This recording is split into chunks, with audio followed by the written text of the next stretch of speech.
அனைவருக்கும் வணக்கம். நான் உங்கள் தனுஜா. எல்லாரும் எப்படி இருக்கீங்க? நலமா இருக்கீங்களா? இன்றைக்கு வெள்ளிக்கிழமை. ஸோ உங்களுக்கு இந்த காணொலி பதிவேற்றம் செய்கிறேன். என்ன சொல்றேன்னு தெரியல, மனசு கஷ்டமா இருக்குது. பெண்களோட நிலைமையை நினைக்கும் பொழுது ரொம்ப வேதனையா இருக்குது. அதால பெண்களுக்காக தான் இந்த காணொலி இருக்க போகுது. சரியா? ஓகே.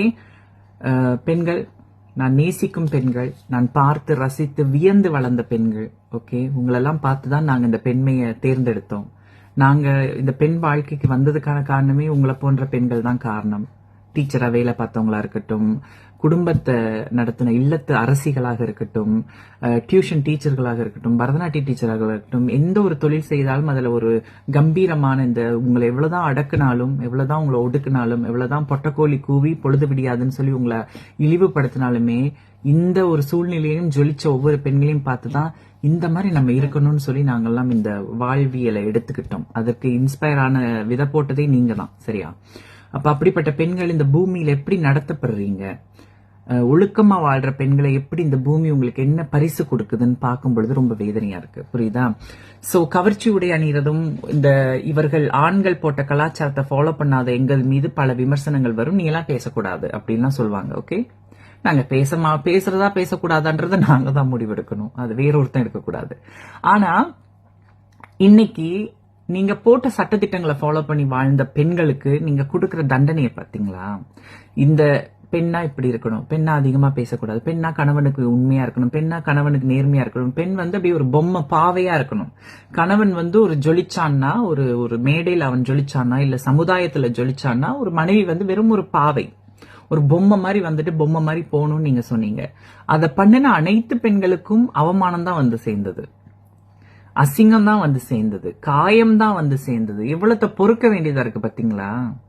அந்த பெண் என்னைக்காவது ஒரு நாள் ஒரு கேள்வி கேட்டானா, நீ ரொம்ப ஓவரா பேசுறேன்னு சொல்லிட்டு அவ கண்ணு முன்னாடி இன்னொரு ஆள் அந்த பெண் இருந்த இடத்தை நிரப்புவாங்க.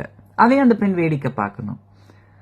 இதுக்குத்தான் நான் இந்த ஆண்கள் எழுதின கலாச்சார சட்டத்திட்டங்களுக்கு நான் எதிரியா இருக்கிறதுக்கு காரணம் இதுதான், வேற ஒண்ணும் கிடையாது. சரியா?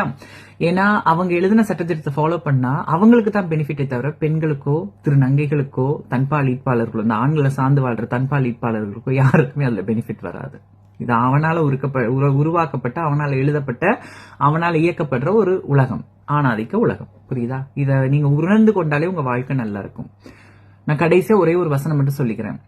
நம்ம எல்லாரும் ஒரே கப்பல்ல தான் பயணிச்சுட்டு இருக்கோம். ஓகே, ஆண்கள் எங்க கிட்ட வரும்போது, அதாவது திருநங்கைகள்கிட்ட வரும்போது என்ன தெரியுமா சொல்லுவாங்க? உன்னை என்னால கல்யாணம் பண்ண முடியாது, உன்னோட என்னால வாழ முடியாது, அதற்கான காரணம் உன்னால குழந்தை பெற்று தர முடியாது, எனக்கு குழந்தை வேணும் அப்படின்னு சொல்லிட்டு எங்களை கட்டி விட்டு போவாங்க.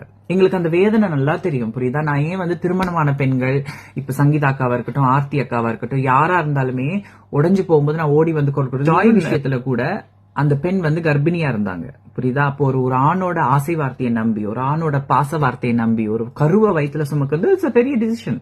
ஓகே, அப்ப அந்த டிசிஷனை எடுத்துட்டு இன்னைக்கு அந்த ஆண் ஏமாத்திட்டான்னு உட்கார்ந்து இருக்கும் போது பெண்களுக்கு சப்போர்ட் பண்ணி நான் நிப்பேன் எப்பவுமே. ஓகே, சோ இப்படிதான் நான் எல்லாருக்குமே சப்போர்ட் பண்றது. ஆனா ஒண்ணு மட்டும் புரிஞ்சுக்கங்க, இந்த பக்கம் எங்க கிட்ட வர்ற ஆம்பளைங்க இதை சொல்லிட்டு தான் போவாங்க. எப்படின்னா, உங்களால குழந்தை பெற்றுக்க முடியாது, எனக்கு குழந்தை முக்கியம், நான் போறேன்னு சொல்லிட்டு திருநங்கையில கை விட்டுட்டு போவாங்க. ஓகே, எங்களுக்கு அது வலிக்கும் தான்.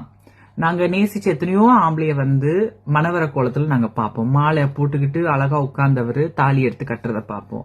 அந்த பொண்ணும் அவரும் 4 சபைகளுக்கு போறத பார்ப்போம். அப்ப நாங்க தன்னந்தனியா போய் நிப்போம். எங்களுக்கு அந்த நினைவுகள் எல்லாம் வலிக்கும் தான். பட் என்ன செய்யறது, இதுதான் வாழ்க்கை. ஓகே, அட் எங்களுக்கு தெரியுமே, அவன் தான் துரோகம் பண்ண, அந்த பொண்ணை எங்களுக்கு துரோகம் பண்ணுச்சு, அவன் பண்ண துரோகம் தான், அவன் பண்ண காயம் தான், அவன் பண்ண கொடுமை தான் எங்க மைண்ட்ல ஞாபகத்து வரும். நாங்க அப்படியே வந்துருவோம். ஆனா இப்ப அந்த மாதிரி மனவரையில போய் உட்கார்ந்து ஜெயிச்சதாக நினைக்கக்கூடிய பெண்கள் இருக்காங்கல்ல, இல்ல நாங்க நினைப்போம் அந்த பொண்ணு ஜெயிச்சுட்டா நான் தோத்துட்டேன், அந்த பொண்ணை கடைசி ஒழுங்கா நடத்தினான்னு பாத்தீங்கன்னா அதுவும் இருக்காது. அந்த பொண்ணை என்ன பண்ணுவானா, அந்த பொண்ணு இவனுக்கு ஒரு குழந்தைய பெற்று கொடுத்து இந்த சமுதாய கோட்பாடுல என்னென்னலாம் வருமோ அதெல்லாம் செஞ்சு கொடுப்பா. செஞ்சு கொடுத்தா அவன் ஒரு நல்ல மனைவி என்ற பெயர் எடுத்து வாழுவா, கெட்ட பேரே இல்லாம. கடைசி என்ன பண்ணுவாங்க, குழந்தையெல்லாம் பிறந்த பிறகு கூட, ஐயோ உன்னை பார்த்தாலே எனக்கு எரிச்சலா இருக்கு, நீ பேசுறத கேட்டாலே எனக்கு எரிச்சலா இருக்கு, நீ தானடா வீட்லயே இருக்குன்னு சொன்ன. அவளுக்குன்னு ஒரு தனிப்பட்ட வாழ்க்கை, ஒரு பிரைவேட் லைஃப் இருந்திருந்தா உன்னையே அவ டார்ச்சர் பண்ணி உன்னை டிபெண்ட் ஆகியிருக்க போறா. நீ சண்டை போட்ட, யூனோ வாட், எனக்கு வேலை இருக்குப்ப அப்படின்னு அவ வேலையை பார்க்க போயிருவா. 24 மணி நெத்தமும் உன்னையே நினைச்சுக்கிட்டு உனக்கே பூஜை பண்ணி, உனக்கே பாத பூஜையில இருந்து எல்லா பூஜையும் பண்ணி காலையில உன்னை தூக்கத்துல இருந்து எழுப்பி விடுற வரைக்கும் எல்லாம் பண்ற அந்த பொண்ணு உன்னதான் நினைச்சிட்டு இருப்பா.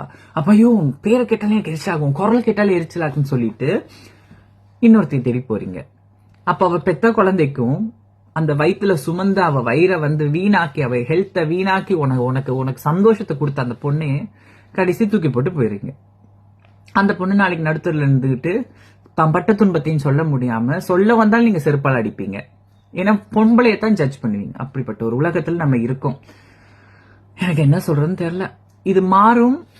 இனி வரப்போற சந்ததியினர் தான் மாத்த முடியும். குறிப்பா இப்ப இருக்கிற அம்மாக்கள், இந்த மாதிரி வேதனை அனுபவிக்கிற அம்மாக்கள், உங்க பையன்களுக்கு சொல்லி வளங்க, இந்த மாதிரிலாம் பண்ணாதடா, அங்க இல்லடா உன் மூளை, இங்க இருக்குடா, அதை வச்சு சிந்திக்காதடா, இதை வச்சு சிந்திடான்னு சொல்லி அந்த உணர்வுகளை கத்து கொடுத்து வளர்த்தீங்கன்னா கண்டிப்பா சமுதாயம். ஆம்பளை நான் எதுக்குள்ள இழுக்கலைன்னா, ஆம்பளைங்க சப்போர்ட் போட்டு சூப்பர் அங்க போட்டு இங்க போட்டு திருநங்கையா போட்டு போட்டு வந்துரு, அந்த மாதிரி கத்து கொடுத்து வளர்க்கறதால உங்களை இதுக்குள்ள இழுக்க மாட்டேன். அம்மாக்கள் மீது தான் எனக்கு நம்பிக்கை இருக்கு. தாய்மையே இந்த உலகத்தை மாத்த முடியும். தாயால தான் இந்த உலகம், பூமி ஒரு நல்ல பூமி ஆகும். உங்களால முடியாது. அப்போரும் குண்டும் பீரங்கி மலையுமா தான் இருக்கும். கோழு கட்டவன்